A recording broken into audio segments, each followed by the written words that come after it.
Hi friends, welcome to my channel. நான் உங்கள் பிரியா. இது ஒரு லேடி ஸ்பெஷல் வீடியோ. இந்த வீடியோவில் டென்ஷன் இல்லாமல் ஈஸியாக சமைக்கிறதுக்கு ஒரு 2 மணி நேரம் நம்ம செலவு பண்ணி இதெல்லாமே செஞ்சு வச்சுக்கிட்டோன்னா ஈஸியாக சமைக்கலாம். இந்த மாதிரி யூஸ்ஃபுல்லான வீடியோஸ் பார்க்குறதுக்கு நம்ம சேனலை சப்ஸ்கிரைப் பண்ணி வச்சுக்கோங்க. பெல் பட்டனை கிளிக் பண்ணிக்கோங்க. சோம்பு, சீரகம், மிளகுத்தூள், இந்த மாதிரி கரம் மசாலா இதெல்லாம் நம்ம வீட்டிலே தயார் பண்ணிக்கலாம். எனக்கு சீரகத்தூள் சுத்தமாக இல்லை, அதனால் நான் சீரகம் வறுத்துக்கிட்டுருக்கேன். நல்லா வறுத்து ஆற வச்சு பொடி பண்ணி வச்சுக்குவேன். ஜஸ்ட்டு ஒரு 50 கிராம் நம்ம பொடி பண்ணி வச்சுக்கிட்டோன்னாவே ஒரு குடும்பத்துக்கு ஏற்ற மாதிரி ரொம்ப நாள் வச்சு யூஸ் பண்ணலாம். எனக்கு ஒரு மாதம் கூட வரும். அடிக்கடி எடுக்கக்கூடிய தூள் வகைகள் எல்லாமே நான் இந்த மாதிரி ஃப்ரிட்ஜில் வச்சுருவேன். இந்த மாதிரி ஒரு சின்ன பாக்ஸ் வச்சுருக்கேன். அதில் வச்சு அதில் மிளகுத்தூள், தனியாத்தூள் இது எல்லாமே போட்டு ஒன்றா வச்சுருவேன். அந்த ஒரு பாக்ஸை எடுத்து சமைக்க ஆரம்பித்தேன்னா அதில் எல்லாமே போட்டு முடிச்சுட்டு திரும்ப கொண்டு போய் நான் ஃப்ரிட்ஜிலே வச்சுருவேன். அடுத்ததான் நம்ம கவனிக்க வேண்டிய விஷயம் ரீஃபில் பண்ணணும். என்னென்னலாம் பாக்ஸில் எந்த பொருள்லாம் காலி ஆகிருக்கோ அதெல்லாமே திரும்ப ரீஃபில் பண்ணி வச்சுக்கணும். சமைக்கும்பொழுது காலி ஆயிடுச்சுன்ற டென்ஷன் இல்லாமல் நம்ம சமைக்கலாம். நான் இப்போல்லாம் தேங்காய் வாங்கினேன்னா ஃப்ரிட்ஜில் வச்சு ஸ்டோர் பண்ண ஆரம்பிச்சிட்டேன். இந்த மாதிரி குடுமி மேலே இருக்க மாதிரி ஃப்ரிட்ஜில் வச்சு பாருங்கள், ரொம்ப நல்லாயிருக்கு. ஒரு சிலர் தேங்காய் துருவி வச்சுப்பாங்க. ஆனால் நான் இந்த மாதிரி தனித்தனியாக பெத்தை எடுத்து தனியாக ஒரு பாக்ஸில் போட்டு வச்சுக்குவேன். தேவையான அப்போ மட்டும் எடுத்து நான் மிக்ஸி ஜாரில் ஒரு ஓட்டினேன்னா திருவின மாதிரி கிடச்சிரும். ஒரு வாரத்துக்கு துருவி ஸ்டோர் பண்ணுறது எனக்கு பிடிக்காது. ஒரு நாளைக்கு சமைக்கிறதுக்கு தேவையான காய்கறிகள் அன்னன்னைக்கு வாங்குறத விட வாரத்துக்கு ஒரு நாளில் நம்ம கடைக்கு போயிட்டு வாங்கிட்டு வந்து வீட்டில் ஸ்டோர் பண்ணி வச்சுக்கிட்டோன்னா நமக்கு டைமும் சேவ் ஆகும்.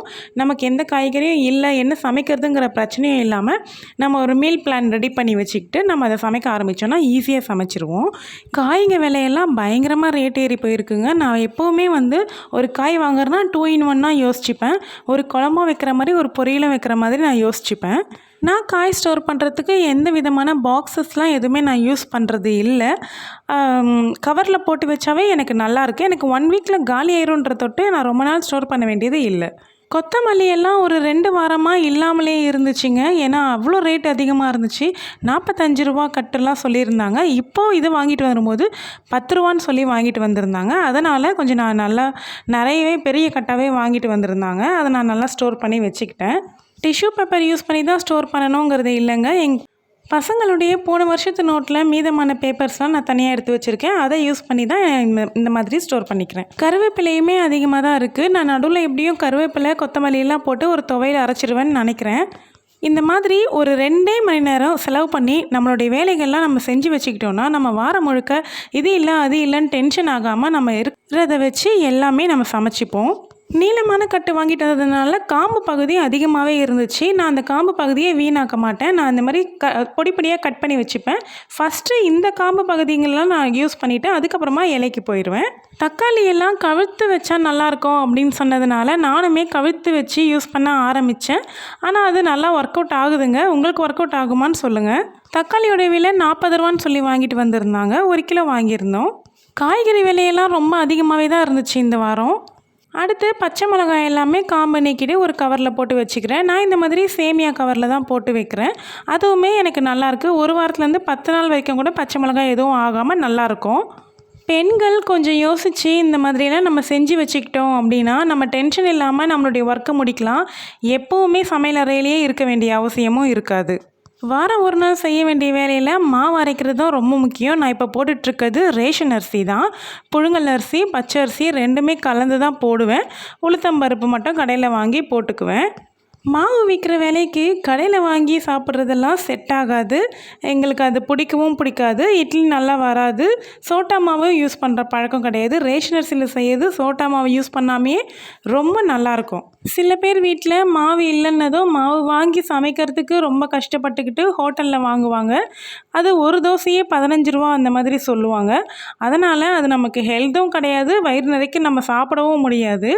இந்த மாதிரி மாவு அரைச்சி வச்சுக்கிட்டோம் அப்படின்னா நம்மளுக்கு அந்த செலவு மிச்சமாகும். இட்லி தோசைக்கு மட்டும் பயன்படுத்தாமல் பணியாரம், ஆப்பம், ஊத்தப்பம் இந்த மாதிரி கூட செஞ்சு சாப்பிடலாம். வெரைட்டி கிடைச்ச மாதிரியும் இருக்கும். மளிகை சாமான் கூட தீரும்போதே அந்த பாக்ஸை தனியாக கழுவித்துட்டு அதுக்கப்புறமா நம்ம போட்டு வச்சுக்கிட்டோம் அப்படின்னா அடிக்கடி டீப் கிளீனிங் வேலையும் நமக்கு மிச்சமாகும்.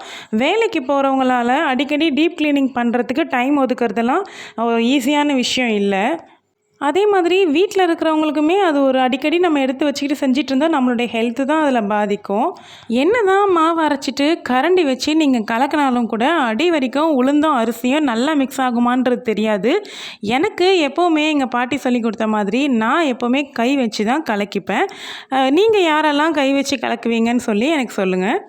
ஒரு 1/4 கிலோ வேர்க்கடலை வறுத்தது இருந்துச்சு. அதையுமே தோல் நீக்கி டப்பாவில் போட்டு ஃப்ரிட்ஜில் வச்சுக்கிட்டா அவசரத்துக்கு சட்னிக்கு எடுத்து யூஸ் பண்ணிக்குவேன். ஆஃபீஸ் முடிச்சுட்டு வரும்போது வேர்க்கடலை ரெடியாக இருந்துச்சுன்னா சட்னி அரைக்க டக்குன்னு எனக்கு ரெடி ஆயிரும். பூண்டு சின்ன வெங்காயம்லாம் இந்த மாதிரி தண்ணியில் ஊற போட்டுட்டு உரித்து எடுத்து வச்சுக்குவேன். நான் இந்த வாட்டி சின்ன வெங்காயம் வாங்கலை, கொஞ்சம் இருக்குது வீட்டில். பூண்டு மட்டும் இப்போ உரித்து வச்சுக்கிட்டு இருக்கேன். இந்த வேலையெல்லாம் செஞ்சுட்டே நான் டின்னரும் ரெடி பண்ணி முடிச்சிட்டேன். இந்த வீடியோ உங்களுக்கு பிடிச்சிருக்கும்னு நினைக்கிறேன். வீடியோ பிடிச்சிருந்தால் லைக் பண்ணிக்கோங்க. உங்கள் ஃப்ரெண்ட்ஸ் அண்ட் ஃபேமிலிக்கு ஷேர் பண்ணுங்கள். உங்களுக்கு என்கிட்ட என்ன கேட்கணுமோ அதை கமெண்ட் பண்ணுங்கள். ப்ளீஸ் என் சேனலை சப்ஸ்கிரைப் பண்ணிக்கோங்க. ஆல்ரெடி சேனலை சப்ஸ்கிரைப் பண்ண எல்லாருக்குமே நன்றி. இன்னொரு அருமையான வீடியோவில் சந்திக்கலாம். தேங்க்யூ.